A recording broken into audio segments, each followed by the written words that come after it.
Hello and welcome to this short video on shamanism and shamanic journeying.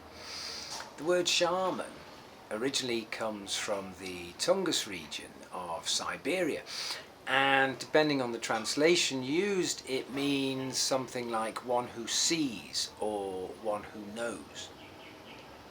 And the definition of a shaman is somebody, male or female, who in one way or another alters their consciousness and journeys to another world, another dimension, let's say, a shamanic realm.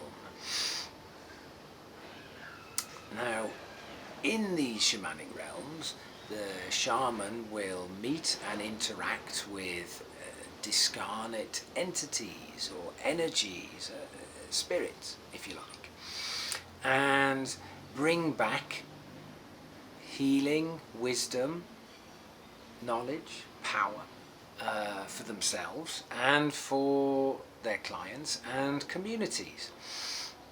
Now, there have been shamans and shamanic practice as long as there have been humans, conscious humans on this planet, and we in the West have, through organized religion and the Western way of life, have severed our connection with this archaic sacred practice, and only now we seem to be forging again new links. The earth is crying out for shamans, animists, people to give back some of the love that comes from nature to us. The planet is missing this symbiotic nature, symbiotic relationship that humanity used to have with nature, this respect and this love. And shamanic practice is one way where we can really connect with the forces and energies that are the soul and the consciousness of this planet. Now, how might we do that? Well, the first step to take is learning the art and practice of the shamanic journey. Now, the technique is quite simple, but what takes practice is learning how you personally are perceiving the journey and the messages and the interaction with the spirits. Now, to alter your consciousness, there are a number of ways. One way, which most people tend to think about when they are talking about shamanism, is plant medicines like ayahuasca, cactus, mushrooms, etc.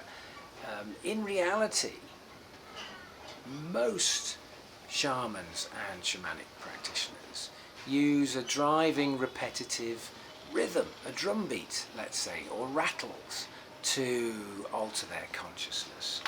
And you just need something to make a noise. Excuse me.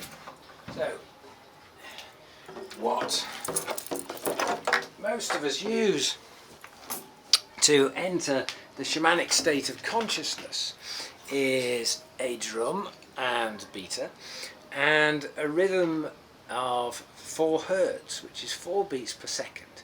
And this very quickly puts your brainwaves into a theta state, which is the brainwave state that you achieve when you're in deep meditation.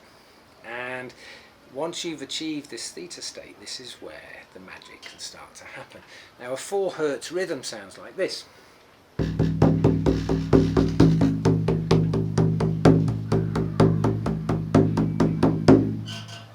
So, either drumming yourself, listening to a recording, having somebody else do it for you, let's say, you can use the simple technique and journey.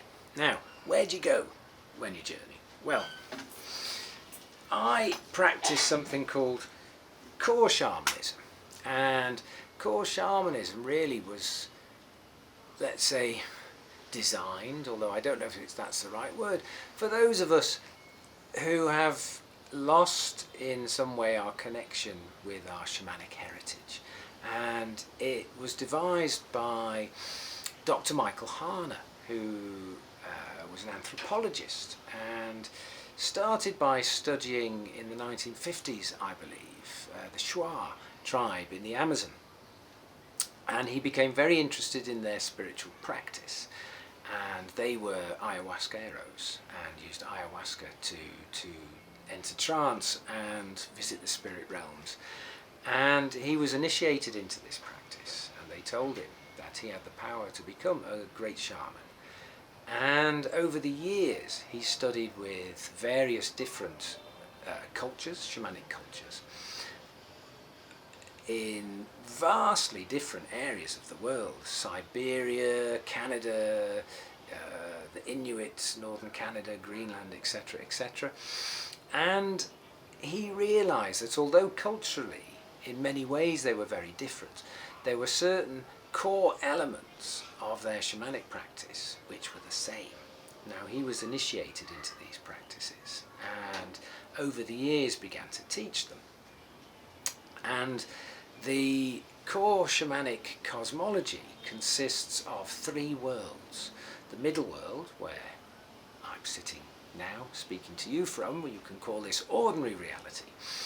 There is, in fact, a non-ordinary aspect as well to ordinary reality, which you might call the astral plane, which is where we go when we dream, let's say. There is also two transcendent realms, the upper world and the lower world. Now, these worlds, these dimensions, when we journey to them, where are we going? Are we going outside ourselves and meeting with discarnate entities, or are we going within and meeting aspects of our higher self? Well, part of this work, part of the fun of this work is finding that out. I would say that the truth is somewhere in the middle. The spirit world seems to be built on paradox, and I would also say that maybe it doesn't really matter whether we know or not exactly where it is we're going. What we should ask ourselves is this benefiting us? Is this benefiting our clients? Is this benefiting our communities? And in my case, I would give this a resounding yes. And as I said, what is not so easy with this practice, although it is a fascinating part of being a student of shamanism, is working out how to perceive and understand what we see, feel, hear, sense in our journeys, because the shamanic realms are lands of archetype and myth and symbol. They do not appear as a movie on a screen. Well, not often. They can do, but not often. We have to learn that we are not using our physical eyes to see, but our other less used senses. I mean, our third eye, our extrasensory powers. And we are going to realms that exist around us, within us, without us. They're just at a slightly different frequency to what we can perceive in a normal waking state. So, this is a very brief overview. I could go into a lot more depth, but I'm trying to keep this short. But what I will say is this practice not only has brought me and others many others, to a closer relationship to the earth and the sky, the cosmos. Not only has it brought that, but the wisdom that it's possible to receive once you have connected with your guides and helpers, your spirit guides and spirit helpers. How valuable this is for those who are embarking on a journey of self-realization, who are called to reveal to themselves the true nature of who and what they really are, and those who are called to heal and serve others in this great time of transformation and transition that we are going through as a planet and a people. This return to this archaic technology of wisdom, and there's no words that I can use to really describe how I feel about this, just as there are no real words that can describe the type of experience that is possible to have once you truly and with an open heart connect with the guidance and wisdom that you can find through shamanic journeying and shamanic practice.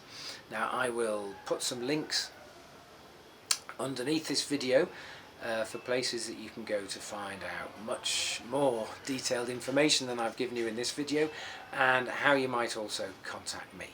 So for now, that's it. Goodbye.